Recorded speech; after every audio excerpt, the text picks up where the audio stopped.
Hello YouTube, it's Lion here with Hobbies and Man once again, and today we're going to be doing a anime review. Today we're going to be looking at Tekken Bloodline. Technically, I don't know if this is properly considered an anime. I think it's I think it is from Japan, so it should be an anime. But technically speaking, I guess it's an online video thing. OVA? No, sorry. DNA? I don't know. Online video animation. Which is different from an anime, but it is still an anime. It's just paid and purchased by Netflix. Sorry. The director here is Yoshikazu Miyao. The studios are Studio Hiraki or Hibari and Lyrax Entertainment. I'm not sure what the demographic is. I'm pretty sure it's teen plus, 13 and older, something like that. And the genres here are action, martial arts, and there's elements of fantasy. In terms of adaptation, I think this adapts the video games of Tekken, or at least tells a story related to those video games. So it's a little unclear, but it is in that kind of realm. And the premise is basically that there's this guy called Jin Kazama and his mother June, and the story opens with him being bullied. He beats them. His mom steps in to kind of teach him a lesson about how the fact that he has this power, he should not use it for evil. And then one day, this demon called Ogre, who happens to have like very Mesoamerican styled clothing to him, is really interesting, attacks them and kills June, which is Jin's mother. And so Jin goes to this old guy called Heihachi Mishima to train, and in order to try to avenge her, in order to end Ogre. And what happens is a lot of training, and then there's this secret plot to use Kazama for something. So it's really good. I really liked it. I thought it was enjoyable. The plotline is good. The first episode is an introduction. The second episode is a training montage where we get to see him dealing with Mishima and the horrors that this guy puts him through.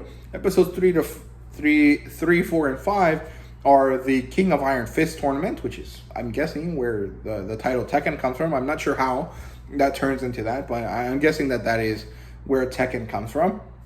And then episode 6 is the climax in the end, where it's open-ended enough that they can do another season of it, but I'm not sure that they will. And overall, it's mostly just fight scenes, and the fight scenes are pretty good. They're not as good as, like, Dragon Ball Superhero, because I think in that one they had a lot of budget and a lot of time in order to develop these CGI fights so that there was a certain level of speed to them, because at the end of the day, CGI is good and it's interesting. It's probably going to be the future of animation going forward, but in these smaller like anime things, the animation looks really slow all the time. I don't know if it's because it's based on realistic action or what, but it is very slow compared to how things feel in anime, like 2D animation. And so you have to be really purposeful with how you move the angles of the camera and move stuff along. And I think that they weren't able to completely capture that all the time. The fight scenes were really generally good, but they weren't perfect. Not like, or they weren't as good as Superhero. But they did well enough. But when they weren't in the action scenes, the characters moved really slowly, and it was pretty horrifying to see the difference between those two kind of situations. But overall, it was enjoyable. I didn't have any problems with it. The characters here are just Jun and Jin Kazama and Ogre and then Heihachi Mishima. And there's a bunch of other characters introduced, right? Of course, you get to see a lot of other characters from Tekken, but they don't really matter. At the end of the day, the story is mostly Jin Kazama versus Heihachi Mishima, who then is versus Ogre at some point. So it is what it is. It's pretty good. I don't have any problems with any of the characters. I quite like them.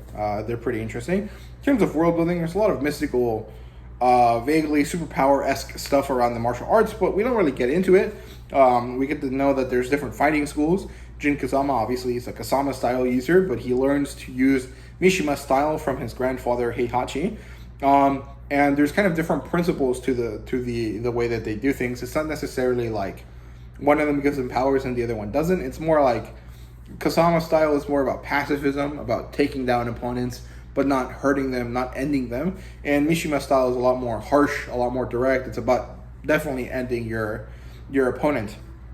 And there's these like elements of powers to them, like Heihachi Mishima. Every time he does a move, there's this like lightning that comes out of his body, and that impacts the character a lot. And then of course this then turns into something Jin Kazama can do. And then there's the introduction of this thing called the Devil Gene, which is something Kazama has that I don't know how it got into him, besides the fact that his dad had it. But like, I don't know why Heihachi doesn't have it, if his son had it, if his grandson has it. But it is something that Heihachi is really interested in and wants to harness, but it's a very difficult thing to do. So, interesting. In terms of animation, 3D CGI, it's not bad. It's generally fast feeling when the fights are going on. I basically already said all of this. And the characters look good. I really like the character designs and the models. But when there is not a fight scene going on, the characters move immensely slow. There is no, like, what's it called? The motion feels really ugly, if that makes sense. I don't know. But the fight scenes are generally okay. In terms of fan service, I guess some characters have fan servicey elements to them. You know, the Chinese dressed girl, Liang Shangshou or something.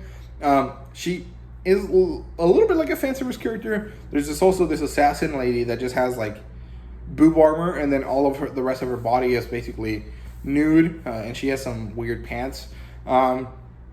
So there's like fan servicey elements to the characters, but generally there is not actually any fan servicey scenes because this is primarily just about the fights. So yeah, in terms of a rating, it's a 4 out of 5. I would watch the next season if they ever came out.